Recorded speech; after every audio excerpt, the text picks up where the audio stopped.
भगवान कोई आकाश में प्रकट होके नहीं मिलते कि ऊपर खड़े हैं और आपने देख लिया। भगवान मिलते हैं आपके पास आकर, आपकी माँ के रूप में, आपके पिता के रूप में। कोई दीन, कोई दुखी, कोई भूखा, कोई प्यासा, कोई जरूरतमंद। जब कोई भूखा प्यासा जरूरतमंद आपके पास आए तो समझ लो कि इस रूप में भगवान ही आए। क्यों जी? भगवान कोई चक्कर लेके तो प्रकट ना होंगे आपके सामने। इसलिए भगवान को हर रूप में देखना चाहिए। इंसानों के रूप में भी भगवान को देखो। भगवान को कैसे देखें, कहां देखें, कितना देखें? आओ हम इसकी भी आपको एक बात बता दें। ऐसा है कि भगवान ना बाहर का सब्जेक्ट है ही नहीं। आपने पिक्चर तो देखी होगी, मूवियां वहां जाके सिनेमा घरों में, थिएटरों में देखिए, प्रोजेक्टर होता है ना, उसके द्वारा क्या होता है, पीछे से कि लाइट जाती है पर्दे के ऊपर। जहां मूवियां चलती हैं बड़े बड़े सिनेमा घरों में, वहां पे क्या होता है, पीछे से ना एक सफेद पर्दा होता है व्हाइट कलर का। उस पर्दे पे पीछे से क्या जाता है, एक प्रकाश जाता है, एक रोशनी जाती है, और वो एक पिक्चर के रूप में, चित्र के रूप में हम सबको प्रतीत होती है। बात सही है कि गलत है? अच्छा एक बात बताओ, प्रोजेक्टर तो 25-30 हजार रुपए का मिल जाता है बाजार में, 40-50 हजार का मिल जाएगा बढ़िया। आप घर पे ले आना। अभी हम लोगों ने विद्यार्थियों के लिए एक प्रोजेक्टर लगाया था कुछ दिनों के लिए।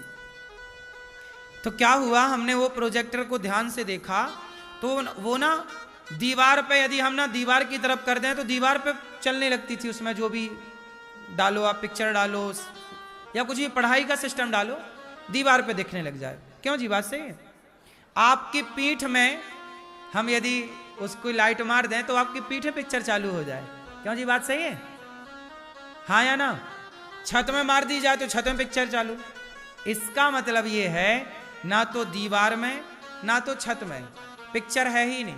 पिक्चर है उसके भीतर, प्रोजेक्टर के भीतर है। वो जिस ओर देखता है उस ओर पिक्चर दिखती है।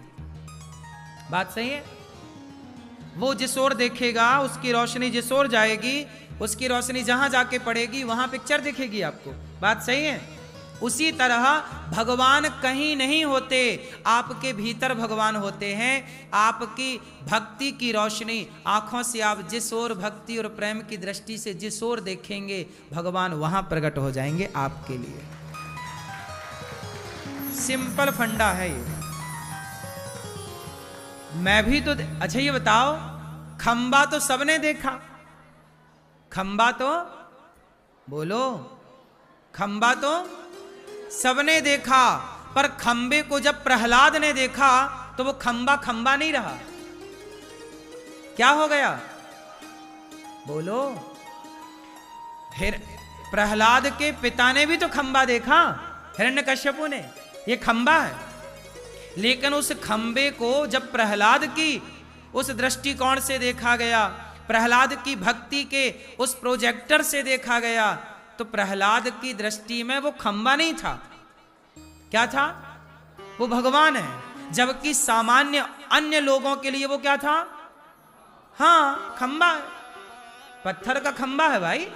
लेकिन खंबा है किसके लिए? जिसके भीतर भक्ति का प्रोजेक्टर नहीं है।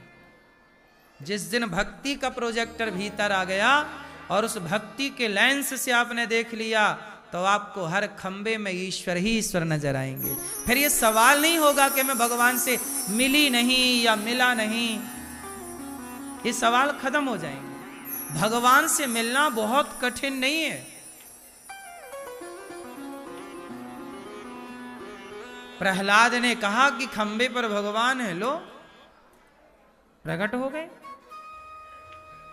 एक संत जी थे, नाम था एकनाथ जी। क्या नाम था? एकनाथ जी। गंगोत्री से गंगा जल भरते हैं, कावड़ यात्रा, कंधे पे गंगा जल, दोनों तरफ आगे पीछे कावड़ चली। गंगोत्री से जाना है रामेश्वरम, मतलब उत्तर से सीधा दक्षिण। गंगोत्री से गंगा जल भरा और चल पड़े एकनाथ जी।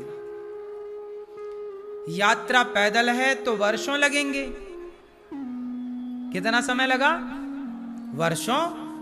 स्वाभाविक है, पैदल आप चलिए उत्तर से दक्षिण, वर्षों लगेगा। एकनाथ जी की यात्रा स्टार्ट हुई, सालों लगे। सालों बाद वो मंदिर के समीप पहुंचे, पास, बिल्कुल मंदिर दिखने लग गया। मंदिर के बाहर एक गधा दिखाई पड़ा। कौन दिखा? गधा। गधा प्यास से तड़प रहा था, मंदिर के बाहर ही था। देखो, वो गधा वहां कहां से आया? वहां कोई गधा वधा कहां से आएगा? यह एक ईश्वर की लीला होती है। आपकी परीक्षा लेना चाहते हैं कि देखें तो सही कि आपकी यात्रा में, आपकी भक्ति में कितना सत्य है।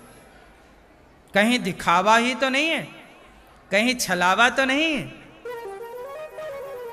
जब गधा प्यास से तड़प रहा था तो एकनाथ जी के साथ और भी लोग थे। सबने जा के शंकर जी पर जल चढ़ाया, पर एकनाथ जी ने अपने कावड़ का जल निकाला गंगा जी का और गधे का मुंह खोला और पूरा गधे को पिलाया। लोगों ने कहा कि अरे एकनाथ जी, मंदिर पास है, सालों से तुमने यात्रा की और पानी गधे को पिला दिया, शंकर जी को चढ़ाओ। एकनाथ जी बोले, तुम्हारे लिए शंकर जी मंदिर के भीतर हैं, हमारे लिए तो इस रूप में ही शंकर जी आए हैं दर्शन देने के लिए। जब गधे की प्यास बुझी तो गधे से भगवान शिव प्रकट हो गए। बात समझ में आ रही है? आपके भीतर यदि रोशनी है, प्रकाश है भक्ति का, तो आप गधे को देखेंगे ना, तो गधे में ईश्वर नजर आएंगे। जिन मंदिरों में आप जाते हैं, जैसे गौरी गोपाल भगवान को आप देखिए, ऊपर लक्ष्मी नारायण भगवान बैठे हैं, श्री सीतारामचंद्र भगवान, श्री राधा कृष्ण भगवान, गौरी गोपाल भगवान बैठे हैं। जब आप ध्यान से देखेंगे भगवान को, तो भगवान को आपको दो दृष्टि है। एक दृष्टि तो ये है कि ये मूर्ति पत्थर की है, लेकिन एक दृष्टि ये है कि भगवान ये कोई मूर्ति नहीं है, ये भाव से प्रकट होने वाले। प्रहलाद के लिए खंबे से भगवान प्रकट हुए तो कोई खंबे से थोड़ी प्रकट हुए, प्रहलाद के भाव के कारण ना आ गए वहां। यदि प्रहलाद के भाव के कारण उस पत्थर से भगवान प्रकट भये, तो आपके भाव के कारण किसी भी पत्थर से भगवान प्रकट हो जाएं, इसमें आश्चर्य क्या है? इसलिए तो हम सनातनियों के यहाँ मूर्ति पूजा होती है। तो ये जो भगवान है, ये कोई मूर्ति नहीं है, ये भगवान ही है। इन्हें भगवान के ही भाव से देखना चाहिए। इस रूप में हमारे लिए, हमें दर्शन देने के लिए भगवान यहाँ खड़े हैं। भगवान को ध्यान से देखना चाहिए। एक एक अंग आंखों को देखो, भगवान के स्वरूप को देखो। जब बार बार आप भगवान को देखेंगे ना, तो भगवान से प्रेम होगा।